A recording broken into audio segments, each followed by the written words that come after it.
നമസ്കാരം. പിണറായി സർക്കാരും ഇവിടുത്തെ ആരോഗ്യവകുപ്പും ആരോഗ്യമന്ത്രി വീണ ജോർജും അടക്കമുള്ളവർ അലോപ്പതിയുടെ വക്താക്കളാണെന്നും ഈ കേരളത്തെ, ഈ മലയാളത്തെ മുഴുവൻ, ആരോഗ്യ വകുപ്പ് എന്ന് പറയുന്ന ഒരു ഡിപ്പാർട്ട്മെന്റ് മുഴുവൻ, അല്ലെങ്കിൽ ഇവിടുത്തെ കേരളത്തിലെ 3.5 കോടി ജനങ്ങളുടെ ആരോഗ്യം മുഴുവൻ അലോപ്പതി മാഫിയകൾക്ക് തീരെഴുതി കൊടുക്കാനായി അച്ചാരം വാങ്ങിയിരിക്കുന്നതാണെന്ന് പറയാതിരിക്കാൻ നിവൃത്തിയില്ലാത്ത ഒരു ഉദാഹരണമാണ് ഇന്ന് വരുന്നത്. കോഴിക്കോട് കോട്ടൂളിൽ നിന്ന് എത്തുന്നത്. കോഴിക്കോട് കോട്ടൂളി മുഹമ്മദ് ഷറഫ് എന്ന ആ വ്യക്തി, അദ്ദേഹത്തിന് ഒരു കുട്ടി ജനിച്ചു. അദ്ദേഹത്തിനും അദ്ദേഹത്തിന്റെ ഭാര്യയ്ക്കും ആ കുട്ടിക്ക് ജനന സർട്ടിഫിക്കറ്റ് കൊടുക്കാൻ അധികാരികൾ തയ്യാറാകുന്നില്ല എന്നതാണ് ഇതിന്റെ തെളിവ്. ഞാൻ അതിലേക്ക് കടക്കുന്നതിന് മുമ്പ് ഒന്ന് രണ്ട് കാര്യങ്ങളൊന്ന് പറയട്ടെ. ഇവിടെ ആരോഗ്യ വകുപ്പ് എന്ന് പറയുന്നത് അലോപ്പതി വകുപ്പ് മാത്രമല്ല. ഈ അലോപ്പതി വകുപ്പ് എന്തൊക്കെയോ ആനയാണ് എന്നുണ്ടെങ്കിൽ, കഴിഞ്ഞ കുറെ വർഷമായി നിങ്ങൾ ഇവിടെ വാക്സിനും തേങ്ങാപ്പിണ്ണാക്കും എല്ലാം ഇങ്ങനെ കൊടുത്തുകൊണ്ടിരിക്കുകയാണെന്നുണ്ടെങ്കിൽ, ഈ ആരോഗ്യം കൂടി വർദ്ധിച്ച് ആശുപത്രികളുടെ എണ്ണവും വണ്ണവും കുറഞ്ഞു കേരളത്തിലുള്ള മുഴുവൻ ആൾക്കാരും ആരോഗ്യമുള്ളവരായി മാറേണ്ടതാണ് സാധാരണത്തിൽ ചെയ്യേണ്ടത് അങ്ങനെയാണ്. പക്ഷെ ഇവിടെ എങ്ങനെയാണ് സംഭവിക്കുന്നത്? ഇവിടെ ഓരോ ദിവസം കഴിയുന്തോറും കൂണുകൾ പോലെ മൾട്ടിനാഷണൽ ഹോസ്പിറ്റലുകൾ വളരുന്നു.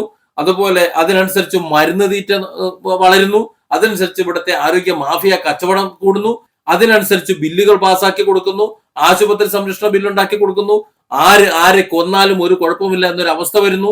ഇവിടെ എന്തെങ്കിലും കഴിക്കണമെന്നുണ്ടെങ്കിൽ അതിന് പോലും ആരോഗ്യമന്ത്രിയുടെ അനുമതി വേണം എന്നൊരു അവസ്ഥ വരുന്നു. എന്ത് ചികിത്സ ചെയ്യണമെന്ന് രോഗിക്ക് അല്ലെങ്കിൽ രോഗിയുടെ കുടുംബത്തിന് തീരുമാനിക്കാൻ പറ്റാത്തൊരു സാഹചര്യം വരുന്നു. നമ്മൾ കണ്ടതാണ് കൊറോണ കാലത്ത്. കൊറോണയെ 100 കുറ്റങ്ങൾ പറഞ്ഞുകൊണ്ട് കുറെ വാക്സിൻ കൊടുത്തു. ആ വാക്സിൻ ഇപ്പൊ എന്താണ് സംഭവിക്കുന്നത് നമുക്കറിയാം. അന്ന് പറഞ്ഞ് കൊടുത്തവരും കൊടുപ്പിച്ചവരും ഇവിടെ കൊടുപ്പിച്ചവരും ഒന്നും ഇന്ന് കൈയേൽക്കുന്നില്ല. നഷ്ടപ്പെട്ടവർക്ക് പോയി. ഞാനതിന് കുറ്റം പറയുന്നതല്ല. നമ്മളൊരു കാര്യം ചെയ്യുമ്പോൾ അത് ഉൾക്കൊള്ളാൻ കഴിയുന്ന ബോഡിയാണോ മറ്റേയാൾക്കുള്ളതെന്നെങ്കിലും നോക്കാനുള്ള ഒരു സാമാന്യ മര്യാദ പോലും ഇല്ലാതെ പരിഗണിക്കുന്നത് കൊണ്ടാണ്. ഇനി നമുക്ക് ഇങ്ങോട്ട് വരാം, ഉമ്മൻചാണ്ടിയിലേക്കൊന്ന് വരാം. ഉമ്മൻചാണ്ടിയെ അവസാന കാലത്ത് അലോപ്പതി മാഫിയ കൊന്നു കളഞ്ഞ കഥ നിങ്ങൾക്കറിയാം. ആദ്യം ഉമ്മൻചാണ്ടിക്ക് ക്യാൻസർ രോഗം വരുമ്പോൾ ഒരു വൈദ്യരെടുത്ത് ചികിത്സ തേടി. ആ വൈദ്യർ കൃത്യമായി അതിന്റെ മരുന്നുകൾ കൊടുത്തു. സിദ്ധ യുനാനി മരുന്നുകൾ അടക്കമാണെന്നാണ് ഞാൻ മനസ്സിലാക്കുന്നത്. ഏതായാലും ചികിത്സ വളരെ ഭംഗിയായി വൃത്തിയായി അത് ചെയ്തു. ആ രോഗം പൂർണ്ണമായി മാറി സുഖമായി അദ്ദേഹം ജീവിച്ചു. പക്ഷേ ഈ വൈദ്യർ പറഞ്ഞു കൊടുത്ത ചില ജീവിത രീതികളുണ്ട്. ജീവിത ശൈലി രോഗങ്ങളിൽ ഒന്നാണ് ക്യാൻസർ എന്ന് പറയുന്നത്. പക്ഷേ ഉമ്മൻചാണ്ടി എന്ന് പറയുന്ന ആ ജനപ്രിയ ആ മുഖ്യമന്ത്രിക്ക് ഒരു കാരണവശാലും അദ്ദേഹത്തിന്റെ ആ ഒരു ശൈലി നിന്ന് മാറി നടക്കാൻ കഴിയുമായിരുന്നില്ല. അതുകൊണ്ട് വർഷങ്ങൾക്ക് ശേഷം വീണ്ടും അദ്ദേഹത്തിന് അതേ അസുഖം വന്നു. അസുഖം വന്ന അതേ സമയത്ത് വീണ്ടും ഈ വൈദ്യരെ സമീപിക്കുമ്പോൾ വൈദ്യർ നന്നായി തെറി പറഞ്ഞു. ഞാനൊന്ന് മര്യാദയ്ക്ക് പറഞ്ഞതല്ലേ എന്ന് ചോദിച്ചു. പക്ഷെ എങ്കിലും വീണ്ടും അദ്ദേഹത്തിന് മരുന്നുകൾ കൊടുത്തു. അദ്ദേഹത്തിന്റെ അസുഖം വീണ്ടും മാറി. 3ാമത് അസുഖം വരുമ്പോൾ ഇവിടെ ഉണ്ടാക്കിയ കോലാഹലങ്ങൾ നമുക്കറിയാം. 2 തവണ വൈദ്യര് ചികിത്സിച്ചിട്ടും പരാജയപ്പെട്ടു എന്നാണ് പ്രചരിപ്പിച്ചത്. പക്ഷെ ആ ജീവിതശൈലി കൊണ്ട് രോഗം തിരിച്ചു വന്നതാണ് എന്ന് ആരും പറഞ്ഞില്ല. പകരം ഇപ്പൊ അങ്ങ് ശരിയാക്കി തരാം എന്ന് പറഞ്ഞുകൊണ്ട് അദ്ദേഹത്തെ അലോപ്പതി ട്രീറ്റ്മെന്റിന് കൊണ്ടുകൊടുത്തു. പിന്നീട് നടന്ന കഥ നമുക്കറിയാലോ എന്താ സംഭവിച്ചെന്ന്. അദ്ദേഹത്തെ പെൻസിൽ പോലെ ആക്കി, എല്ലും തോലുമാക്കി എന്ന് പറഞ്ഞു കേട്ടിട്ടുള്ളൂ. ആ അവസ്ഥയിൽ വന്ന് അദ്ദേഹം നമ്മളിൽ നിന്ന് വിട്ടുപോകുന്ന ഒരു സാഹചര്യമുണ്ടായി വളരെ പെട്ടെന്ന്. കോടിയേരിയുടെ കഥ എങ്ങനെയാണ്? കോടിയേരി ബാലകൃഷ്ണൻ യാതൊരു കുഴപ്പമില്ലാതിരുന്ന ഒരു വ്യക്തിയാണ്. ആ ഒരു വ്യക്തിയെ ഒരു പരിശോധന നടത്തി രോഗിയാക്കി വളരെ പെട്ടെന്ന് കൊന്നുകളഞ്ഞു, ഇല്ലേ? അപ്പോ അത്തരത്തിലൊരു മാഫിയ, ആ മാഫിയയ്ക്ക് വേണ്ടി ഇവിടെ ഒരു ദമ്പതികളുടെ ആറ്റുനോട്ടുണ്ടായ കുട്ടിക്ക് ബർത്ത് സർട്ടിഫിക്കറ്റ് കൊടുക്കില്ല എന്ന് പറയുന്നത് എവിടത്തെ ന്യായമാണ്? പ്രസവിക്കുന്നത് ആശുപത്രിയിൽ കൊണ്ടുപോയി അവിടെ കീറിന്റെ മുക്കൊന്ന് കീറി മരുന്നൊക്കെ വെച്ച് മരുന്നുകൾ കുത്തിവെച്ച് ഒരു ചികിത്സയായി ഒരു രോഗമാക്കി ചിത്രീകരിച്ചുകൊണ്ട് പ്രസവിക്കണം എന്നുള്ളത് എവിടത്തെ ന്യായമാണ്? പ്രസവം എന്ന് പറയുന്നത് ഈ ജീവിതത്തിലെ ഈ മനുഷ്യനോ മൃഗങ്ങളോ ആരോ ആയിക്കോട്ടെ അവിടെ നോർമൽ നടക്കുന്ന ഒരു പ്രോസസ്സ് മാത്രമാണ്. അത് കാലങ്ങളായി ഇന്നും ഇന്നലെ തുടങ്ങിയൊന്നല്ലോ. മനുഷ്യനുണ്ടായ കാലം മുതൽ അവർ തമ്മിൽ ശാരീരിക ബന്ധമുണ്ടാകുന്നു. അത് കഴിഞ്ഞ് കുട്ടികൾ ഉണ്ടാകുന്നു. അത് വളർന്നു വരുന്നു. അത് പ്രായം തികയുന്ന സമയത്ത് പ്രസവിച്ച് പുറത്തേക്ക് വരുന്നു. പിന്നീട് അതിന്റെ ജീവിതം അങ്ങനെ. ഇതൊരു ജനറ്റിക് പ്രോസസ് ആണ് എന്നിരിക്കെ, ഒരു ജനിതക വഴിയാണ് എന്നിരിക്കെ അതിനെ രോഗമാക്കി ചിത്രീകരിക്കുന്നത് ആരാണ്? ഇത് കച്ചവടത്തിന്റെ കാലമാണ്. കച്ചവടത്തിന് വേണ്ടിയാ. 1 ലക്ഷം രൂപ 1.5 ലക്ഷം ഉണ്ടെങ്കിൽ നിങ്ങൾ പ്രസവിച്ചാൽ മതി, അല്ലെങ്കിൽ നിങ്ങൾ പ്രസവിക്കേണ്ടെന്ന് തീരുമാനിക്കാൻ എന്താണ് അധികാരമുള്ളത്? അപ്പോ ഒരു കൂട്ടർക്ക് ഞങ്ങൾക്ക് അത്തരത്തിലൊരു കച്ചവടത്തിന് പണമില്ല, അല്ലെങ്കിൽ ഞങ്ങൾക്ക് ഇതിന് സൗകര്യമില്ല എന്ന് കരുതി ഒരു കുട്ടി ഒരു വീട്ടിൽ പ്രസവിക്കുന്നു. വീട്ടിൽ പ്രസവിച്ച കുട്ടി പൂർണ്ണ ആരോഗ്യമായി യാതൊരു മരുന്നോ മറ്റു കാര്യങ്ങളോ ഒന്നും ആവശ്യമില്ലാതെ, വാക്സിനേഷനൊന്നും താല്പര്യമില്ലാതെ വളരെ പൂർണ്ണ ആരോഗ്യവാനായി അവർ ജീവിക്കുന്നു. കാരണം അവരെ സംബന്ധിച്ചിടത്തോളം അലോപ്പതി എന്ന് പറയുന്ന വിഭാഗത്തോട് അവർക്ക് താല്പര്യമില്ല. താല്പര്യമില്ലെങ്കിൽ വേണ്ട. അവർ അക്യുപഞ്ചർ ട്രീറ്റ്മെന്റ് രണ്ടുപേരും ചെയ്യുന്നു.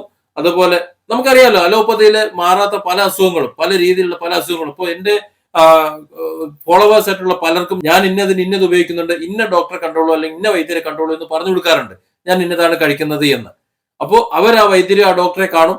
സ്വാഭാവികമായും അവർക്ക് അനുയോജ്യമായിട്ടുള്ള ഒരു മെഡിസിൻ അദ്ദേഹം കുറിച്ചു കൊടുക്കുക, അല്ലെങ്കിൽ അത് തന്നെ തുടരാൻ പറയുകയോ ചെയ്യും. അത് കൊണ്ട് പൂർണ്ണമായും അസുഖം മാറും, മറ്റൊരു രോഗം ഉണ്ടാക്കി തരില്ല. ഈ അലോപ്പതി എന്ന് പറയുന്ന ഈ ഒരു വിഭാഗത്തെ ഞാൻ അന്ധമായി എതിർക്കുകയല്ല, അത് ആവശ്യമില്ല എന്നുമല്ല. അത് ക്രിട്ടിക്കൽ സ്റ്റേജുകളിൽ ഒരു ആക്സിഡന്റ് ഉണ്ടായാൽ അല്ലെങ്കിൽ ഒരു വലിയ അപകടം ഒഴിവാക്കാൻ വേണ്ടി ഒരു ചെറിയ അപകടത്തെ സ്വീകരിക്കുന്നു എന്ന മട്ടിൽ മാത്രമേ നമുക്കിതിനെ സ്വീകരിക്കാൻ പറ്റൂ. ഒരു ജലദോഷത്തിന് ചികിത്സയുണ്ടോ? ഇല്ല. മാരക രോഗങ്ങൾ എന്ന് പറയുന്ന ഒന്നിനും, വൈറൽ രോഗങ്ങൾക്ക് ഒന്നിനും അലോപ്പതി ചികിത്സയില്ല എന്നിരിക്കെ, ഈ പ്രസവം എന്ന് പറയുന്നത് ഒരു രോഗമല്ല എന്നിരിക്കെ എന്തിനാണ് അലോപ്പതി ആശുപത്രിയിൽ പോയി പ്രസവിച്ചില്ല എന്ന ഒരൊറ്റ കാരണം കൊണ്ട് ഈ കുട്ടിക്ക് അധികാരികൾ ജനന സർട്ടിഫിക്കറ്റ് കൊടുക്കില്ല എന്ന് പറയുന്നത്? നിങ്ങൾക്ക് ബലമായി അവിടെ തന്നെ പ്രസവിക്കണമെന്ന് പറയാൻ പറ്റുമോ? അവിടെ കൊണ്ടു ചെന്നാൽ ആവശ്യമില്ലാത്ത മരുന്നുകൾ കയറ്റി വെക്കൂലേ? ഒരുപാട് മരുന്നുകൾ കയറ്റി. എനിക്കും അനുഭവം ഉള്ളതാണ്. എന്താണ് അലോപ്പതി ആശുപത്രിയിൽ സംഭവിക്കുന്നത്? സ്കാൻ ചെയ്ത് 28-ാം തീയതി സ്കാനിങ് കാര്യങ്ങളെല്ലാം നടക്കും. അതൊക്കെ അറിയണം. അതൊക്കെ അലോപ്പതിന്റെ മേഖലയിൽ തന്നെയാണ് ഉള്ളത്. പക്ഷെ അത് അലോപ്പതിയിലേക്ക് വെച്ച് കെട്ടിയൊക്കെയാണ്. സ്കാൻ ചെയ്ത് വിവരം അറിയണമെന്നുണ്ടെങ്കിൽ അത് അക്യുപഞ്ചർ ആയാലും ഹോമിയോ ആയാലും ഇനി അതല്ല നാച്ചുറോപ്പതി ആയാലും അതേ സ്കാനിങ് മെഷീനിൽ തന്നെ കയറണം. അപ്പോൾ അതില് റിസൾട്ട് അറിഞ്ഞു കഴിഞ്ഞാൽ പിന്നെ ഇവർ 28, 29 ഏതെങ്കിലും ഒരു തീയതി, പ്രസവ തീയതി അങ്ങ് ഉറപ്പിക്കുക. ഓക്കെ, ശരി തന്നെ. അതിന് 2 ദിവസവും 3 ദിവസവും മുമ്പ് അവിടെ അഡ്മിറ്റ് ആകാൻ പറയും. എന്ത് രോഗമാണത്രേ.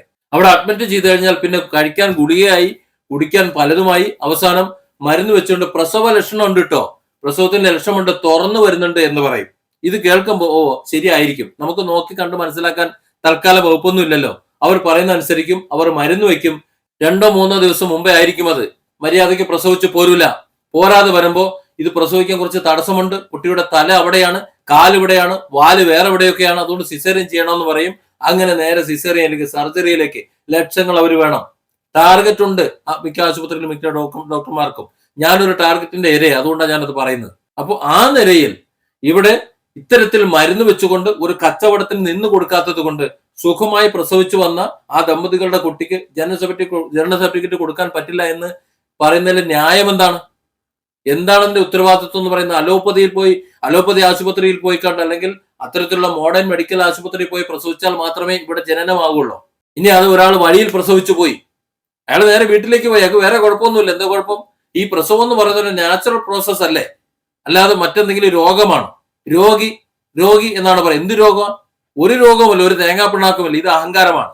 അതായത് ഈ സർക്കാർ പ്രസവത്തെ ഒരു രോഗമാക്കി മാറ്റിയിട്ടില്ല എന്നുണ്ടെങ്കിൽ, ഒരു നാച്ചുറൽ പ്രോസസ് ആണ് എന്ന് ഉറപ്പുണ്ടെങ്കിൽ, ബോധ്യമുണ്ടെങ്കിൽ, ഈ കുട്ടിക്ക്, ഈ മുഹമ്മദ് അഷ്റഫിന്റെ കുട്ടിക്ക് ജനന സർട്ടിഫിക്കറ്റ് കൊടുക്കാൻ അധികാരികളോട് പറയണം, മര്യാദയ്ക്ക് കൊടുക്കാൻ പറയണം. ഇനി നിങ്ങൾക്ക് അത് അവരുടെ കുട്ടികളാണ്, നിങ്ങൾക്ക് സംശയം ഉണ്ടെന്ന് നോക്കൂ, അങ്ങനെ നിങ്ങൾ DNA ടെസ്റ്റ് നടത്തിക്കോ. നിങ്ങൾ അവരുടെ രണ്ടുപേരും DNA എടുത്തിട്ട് നിങ്ങൾ DNA ടെസ്റ്റ് നടത്തിക്കോ. നടത്തിയിട്ട് നിങ്ങൾ തീരുമാനിക്കുക. നിങ്ങൾക്ക് അങ്ങനെ ഉറപ്പിക്കാമല്ലോ. അതിന് എന്തെല്ലാം മാർഗങ്ങളുണ്ട്. വീട്ടിൽ പ്രസവിച്ചു എന്നതുകൊണ്ട് സർട്ടിഫിക്കറ്റ് കൊടുക്കാൻ പറ്റൂല, അത് പറ്റൂല, ഇത് പറ്റൂല എന്ന് പറഞ്ഞാൽ ഇവിടുത്തെ ഒലക്കമേല ന്യായമാണ്. ഈ സാധാരണക്കാരായ കേരളത്തിലെ ജനങ്ങളെ മുഴുവൻ കൊലവിളിക്കാൻ വേണ്ടി തീട്ടൂരം എഴുതി കൊണ്ട് നടക്കുന്ന ഒരാളാണ് ഇവിടുത്തെ ആരോഗ്യമന്ത്രി എന്ന് പറയാതിരിക്കാൻ നിവൃത്തിയില്ല. ആരോഗ്യമന്ത്രി എന്ന് പറഞ്ഞാൽ അലോപ്പതി മന്ത്രിയല്ല. അലോപ്പതിക്ക് കൊട പിടിക്കാൻ വേണ്ടി ഉണ്ടാക്കി ഇവിടെ ജനങ്ങളെല്ലാം കൂടെ വോട്ട് ചെയ്ത് കൊണ്ടെടുത്ത് വെച്ചിട്ട് ആളുമല്ല. നിങ്ങൾ ആരോഗ്യമന്ത്രിയാണ്. ആരോഗ്യമന്ത്രി എന്ന് പറഞ്ഞാൽ കേരളത്തിലെ എല്ലാ വിഭാഗം ജനങ്ങളുടെ എല്ലാ ചികിത്സാ രീതിയിലുള്ളവരുടെ മന്ത്രിയാണെന്ന് മനസ്സിലാക്കണം. അവർക്ക് ഇഷ്ടമുള്ള ചികിത്സാ രീതി അവർ സ്വീകരിക്കും. അവർക്ക് കച്ചവടത്തിന് നിന്നു കൊടുക്കാൻ സൗകര്യമില്ലെന്നേ. എന്തെങ്കിലും ഒരു ക്രിട്ടിക്കൽ സ്റ്റേജ് ഉണ്ടെങ്കിൽ ആ സമയത്താണ് നമുക്ക് അലോപ്പതി ആശുപത്രി ആവശ്യമുള്ളൂ. ഒരു പനിക്ക് നമുക്ക് ആശുപത്രി ആവശ്യമില്ല. നമുക്കറിയാമല്ലോ, വെറുതെ പാരസെറ്റമോൾ തിരിച്ച് എത്ര എണ്ണത്തിന്റെ കിഡ്നിയാണ് അടിച്ചുപോയത്. ഈ ഷുഗർ രോഗികൾക്ക് മുഴുവൻ കിഡ്നി എങ്ങനെയാണോ പോകുന്ന കഥ എന്നെ കൊണ്ട് പറയിക്കരുത്. കാരണം അത് നിങ്ങൾക്ക് തന്നെയാണ് ബുദ്ധിമുട്ട്. ഏതായാലും ഇത് അനീതിയാണ്. അലോപ്പതി ആശുപത്രി പോയി പ്രസവിച്ചാൽ മാത്രമേ തരുള്ളൂ. നിങ്ങൾക്ക് കുട്ടിയെ ഒരു പക്ഷേ നിങ്ങൾക്ക് സംശയം ഉണ്ടെന്നുണ്ടെങ്കിൽ നിങ്ങൾ DNA ടെസ്റ്റ് നടത്തിക്കോ, ഒരു കുഴപ്പമില്ല.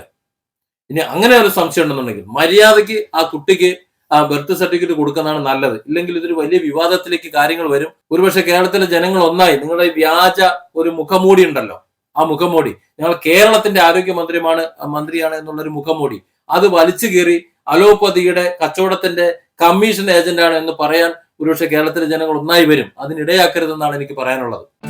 Different angles. Don't forget to subscribe and support this channel.